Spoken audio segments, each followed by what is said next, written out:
સૌરાષ્ટ્રથી નીકળ્યા હતા કરોડપતિ થવા, થયા અમુક ને હતા ઈ વયા ગયા, પાછા વયા ગયા સૌરાષ્ટ્ર.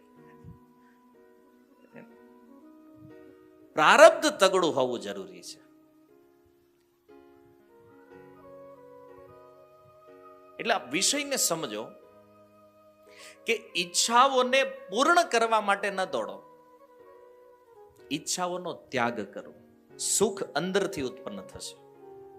ઈચ્છાઓનો ત્યાગ કરો ને, આમાં સુખ છે. અને ઈ છોડી નથી શકતા. હરેક ઘરનો પ્રોબ્લેમ આ છે, આપણે આપણી ડિમાન્ડ જે છે ને એ છોડતા નથી, આનો ત્યાગ નથી કરતા. એક જ ઘરમાં બે ભાઈઓ રહેતા હોય, એક વ્યક્તિને જો વસ્તુ થોડીક વધારે મળી ગઈ ને બીજા ન મળી તોય લોચો છે. આને છે મારે કેમ નથી, રોજ સાંજે ઓલા ઘરે આવ્યા કે નહીં, એને છે મારે કેમ નથી. કઈ દે ભાઈ, હવે છે તો છે, જવાને ક્યાં જ દે. એક જ ઘરમાં રહેવાનું હરખું નહીં ભાઈ, આ બધું ચાલે છે.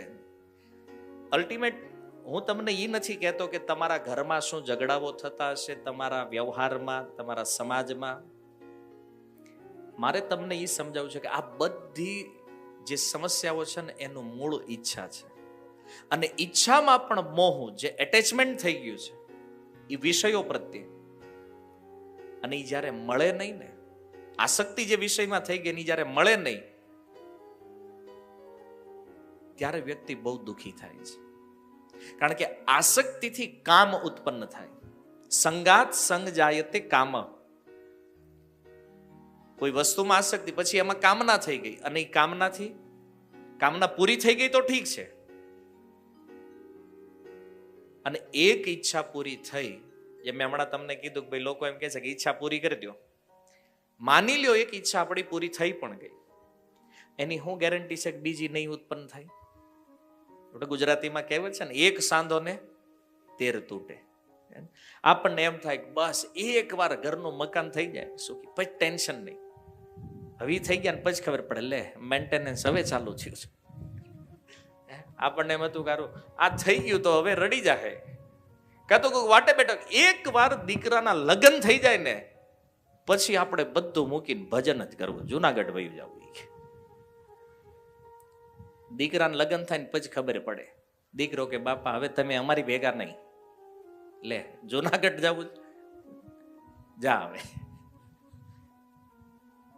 થાય આપણું જે પ્લાનિંગ છે ને, કાળ બધું વીખી નાખે છે. એટલે જે પ્લાનિંગ આપણે કરીએ છીએ, ડિમાન્ડ જે આપણી છે પૂરી થઈ જાય કરે, અને થઈ ગઈ તો બહુ ભાગ્યશાળી છો તમે. પ્રારબ્ધ સારું છે, ઈચ્છા પૂરી થાય, અને નહીં થઈ તો કે છે કામાત ક્રોધો વિજાયતે.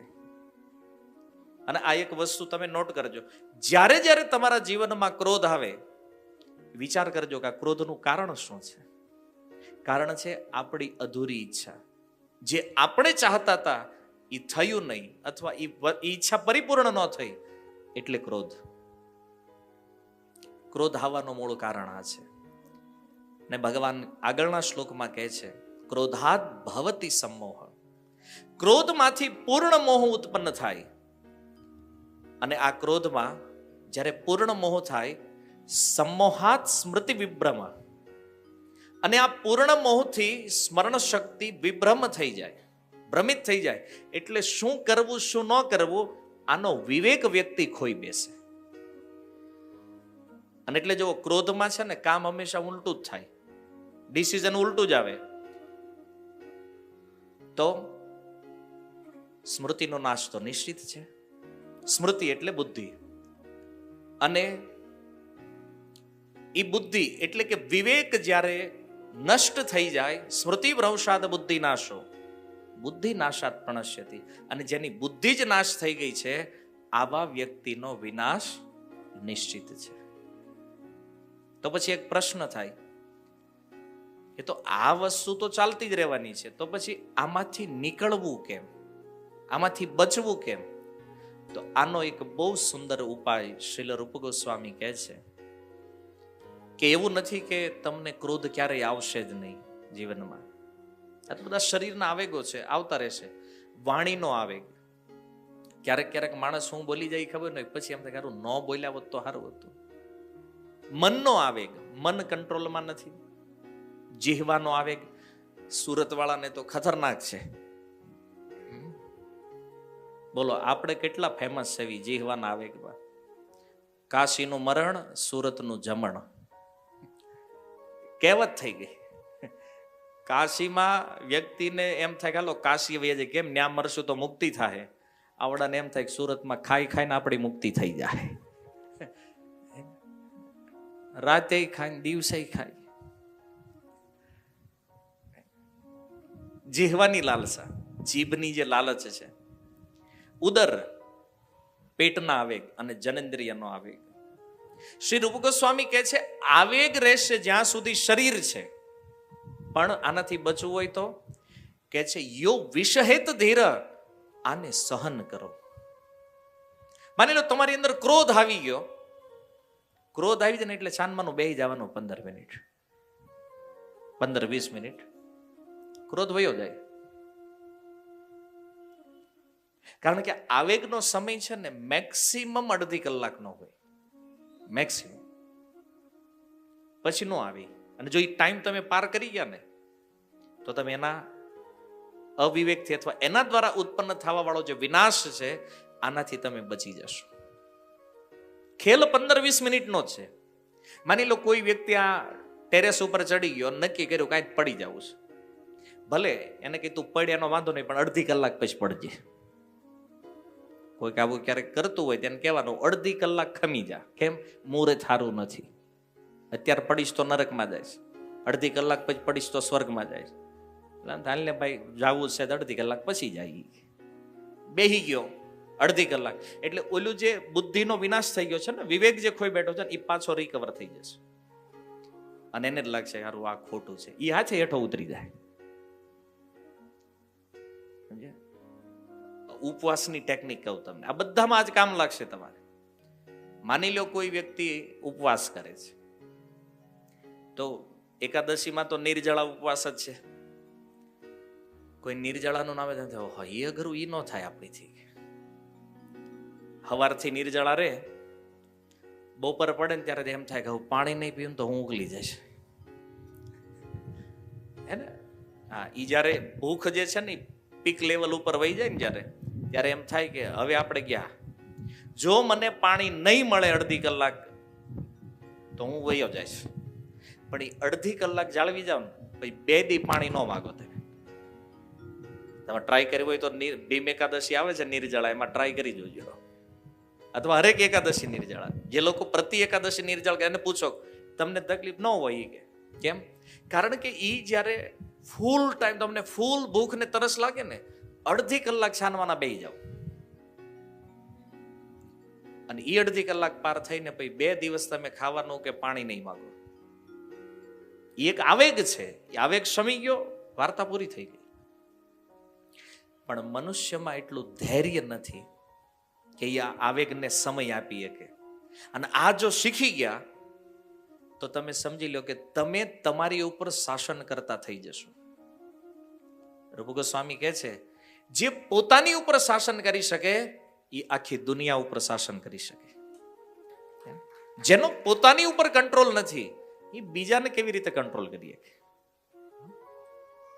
આ જે ટેકનિક છે ને, જો શાસ્ત્ર જે છે ને એ કોઈ કેવલ વાર્તાઓ નથી, સાયન્સ છે, પરફેક્ટ વિજ્ઞાન છે. આજના વિજ્ઞાનને જેટલી ખબર નથી ને એનાથી અનંત ગણી વાતો, અનંત ગણું નોલેજ આ શાસ્ત્રોમાં છે. વિચાર કરો આપણા ઋષિ મુનિઓની એ બુદ્ધિ કેવી હશે જેને પ્રકૃતિનું આટલું સૂક્ષ્મ અધ્યયન કરી અને આ વાતો એમણે આપણને આપી છે. કે આ બધા હવે ક્રોધ માટે કેટલા સેમિનારો થયા, ક્રોધ કંટ્રોલ કરવા માટે. ઘણા કે ક્રોધ આવે ત્યારે હસવા માંડો, ઘણા કે ક્રોધ આવે ત્યારે ઊંધા એકડા ગણો. પણ આ બધી વસ્તુ અલ્ટિમેટ છે શું ખબર છે? એ આવેગને સમય આપવાનો છે તમારે. આવેગ આવ્યો એને તરત પૂરો ના કરો. ક્રોધ આવ્યો એટલે ગોળી મારવી તે જરૂરી નથી. ઘડી ખમો ભાઈ, 15 મિનિટ ખમી જાય તો બંદૂક કદાચ નીચે વહી જાય. નહીતર તમે જુઓ કે જેણે જેણે બંદૂકો રાખીને ઘરે છેલ્લે તો એ જ ગોળીએ મરી ગયા છે. હું કામ રાખવી ભાઈ? કેમ? કારણ કે જીવનમાં કોઈની ઉપર ફોડવાનો વારો જ ન આવ્યો તો કે છેલ્લે આપણે છવી ઉપડી જાવ. હું એ નથી કહેતો ગન ન રખાય, પણ આપણી ઉપર કંટ્રોલ હોય ને તો રખાય. શસ્ત્ર રાખવું હોય તો પહેલા શાસ્ત્ર શીખી લો. કેમ? કારણ કે એને ક્યાં ચલાવવું, કેવી રીતે ચલાવવું, આનું પણ જ્ઞાન હોવું જોઈએ. તમે જુઓ, ભગવાન રામ હંમેશા ધનુષ વગર ભગવાન રામની મૂર્તિ જોઈ જ ક્યારે નથી. હવે મંદિરમાં આપણે ભગવાનને ઉભા રાખ્યા, ન્યાય એને ધનુષની શું જરૂર છે ને? હરે તો ધનુષ હંમેશા હરે, પણ ચલાવવાનું ક્યારે એ ભગવાનના કંટ્રોલમાં છે. અર્જુનનું ગાંડીવ એની સાથે રહેતું, પણ ક્યાં ચલાવવાનું છે, સમય સ્થાન, તો એ અર્જુનના કંટ્રોલમાં હતું. અને આજકાલ તમે જો અમેરિકામાં એક છોકરો બંદૂક લઈને ઘૂસી ગયો શાળામાં, આડેધડ ફાયરિંગ કર્યું, 20 છોકરા મરી ગયા. તમે શસ્ત્ર તો આપો છો, પણ શાસ્ત્ર નથી, એટલા માટે એમાં વિવેક નથી. અને આ વિવેકનો નાશ થઈ જાય ને જ્યારે, ત્યારે વ્યક્તિનું જીવન નષ્ટ થઈ જાય છે. એટલા માટે હવે અંતિમ પ્રશ્ન એ છે કે આ વિવેક મળે ક્યાં? સત્સંગમાં. બિનુ સત્સંગ વિવેક ન હોય. સત્સંગ કોને મળે છે? રામ કૃપા બિનુ સુલભ ન સોય. જેની ઉપર ભગવાનની કૃપા હોય ને એને સત્સંગ પ્રાપ્ત થાય. અને નિત્ય પ્રતિ જે પોતાને સત્સંગમાં રાખે છે, આમાં એ વિવેક જાગૃત થઈ જાય. આવો વ્યક્તિ પોતાને કંટ્રોલ કરે છે. અને એટલા માટે જીવનમાં કોઈ પણ ઈચ્છા થાય, કોઈ પણ લાલચ હોય. હવે જો આપણે કઈ એટલા મોટા યોગી ગોસ્વામી નથી કે આપણી અંદર ઈચ્છાઓ આવશે જ નહીં, કોઈ ડિમાન્ડ થાય જ નહીં. પણ તમને એક એડ્રેસ બતાવી દઉં કે માગવાની ઈચ્છા થાય ને તો જાવું ક્યાં. કોઈ પણ જીવનમાં દુઃખ આવે કે કોઈ ઈચ્છા થઈ જાય કોઈ વસ્તુને પ્રાપ્ત કરવાની, ભગવાન સિવાય ક્યારેય આમ માથું કોઈને ઝૂકવું જોઈએ નહીં. જ્યાં ત્યાં ગમે ને કે અહીં માનતા કરી દાલો, ન્યા દોરો બાંધી આવો, હા મેં માનતા લે કે ન્યા બાંધી આવો. કોઈક લાલચ ક્યારેય કોઈ પૂરી કરવાનું નથી. શ્રીમદ ભાગવત કહે છે, અકામઃ સર્વ કામવા મોક્ષ કામ ઉદારધિ તીવ્રેણ ભક્તિ યોગેન યજેત પુરુષમ પરમ. ચાહે તમારી અંદર કામનાઓ હોય, ચાહે તમે કામનાઓથી મુક્ત હો, પણ વ્યક્તિએ અલ્ટિમેટ ભગવાન સિવાય કોઈનું શરણ લેવું જોઈએ નહીં. કારણ કે સર્વોચ્ચ સત્તા ઈ છે. અને આ જગતમાં કોને કેટલું આપવું, કોની ઈચ્છા પૂરી કરવી ન કરવી, આ બધું ભગવાનના હાથમાં છે. અને તમને એમ હોય કે બહુ બધે જઈને બહુ માનતાઓ કરીને જો તમે સુખી થઈ જાઓ, આ તમારો વહેમ છે. જે મંદિરમાં માની લો તમારી એક ડિમાન્ડ પૂરી થઈ છે, ત્યાં બીજા 1000 લોકો માથા અડાડે છે, એની નથી થઈ. એટલે કાગડાનું બેહવું, ડાળીનું પડવું કદાચ થવાનું હોય તો આને ચમત્કાર ન માની લેવો કે હા અમે ત્યાં ગયા ને એટલે અમારે કામ થઈ ગયું. એ તમારા કર્મમાં હતું, થવાનું જ હતું ને તમે ગયા. ન ગયા હોત તો એમ જ સુલટવાનું હતું. કારણ જે પ્રારબ્ધમાં છે એ ક્યારેય મટવાનો નથી. અને કોઈ પણ કર્મનો જો નાશ કરવો હોય, તમે ચાહો છો કે આપણા પૂર્વે કરેલા કર્મોનું ફળ આપણને ન મળે, આપણે દુઃખી ન થઈએ, તો આ કર્મોને નાશ કરવાની શક્તિ કેવલ ભગવાનમાં છે. અને એટલા માટે સૂત ગોસ્વામી કહે છે કે ભગવાનની શરણમાં જાવું આ જ મનુષ્ય જીવનનું લક્ષ્ય છે. બધા પ્રોબ્લેમનું સોલ્યુશન અહીંયા છે. અને ઘણાને તો વિજ્ઞાનના કારણે થોડીક વધારે જ અંધશ્રદ્ધા વધી ગઈ છે. મંદિરે જવા વાળા લોકોને મૂર્ખ માને છે આજે લોકો. સત્સંગમાં જતા હોય, ભજન કરતા હોય, તો કે આ બધાને ખબર જ નથી પડતી. આજે દેશ દુનિયા ક્યાં પહોંચી અને આવડા હજી આયા છે. નો ડાઉટ આવો વિચાર એટલે આવે છે કારણ કે અધ્યાત્મમાં પાખંડનો કઈ તાણ નથી. અહીંયા એટલા કાંડ કૌભાંડો બધું થાય જ છે. લોકોને આમાં શ્રદ્ધા ઉઠી, થોડી વિજ્ઞાનમાં શ્રદ્ધા વધારે ગઈ. પણ જુઓ, રિયાલિટી છે કે તમે સાયન્સને માનો છો એમાં કાંઈ વાંધો નથી, પણ નાસ્તિક બનીને વિજ્ઞાનનો સ્વીકાર કરશો ને તો જીવનમાં વિનાશ સિવાય બીજું કંઈ થવાનું નથી. જો આસ્તિક બનીને વિજ્ઞાનનો સ્વીકાર કરશો તો તમારી બુદ્ધિ ઘણી વિશાળ બનશે. હું એક ઉદાહરણ તમને આપું.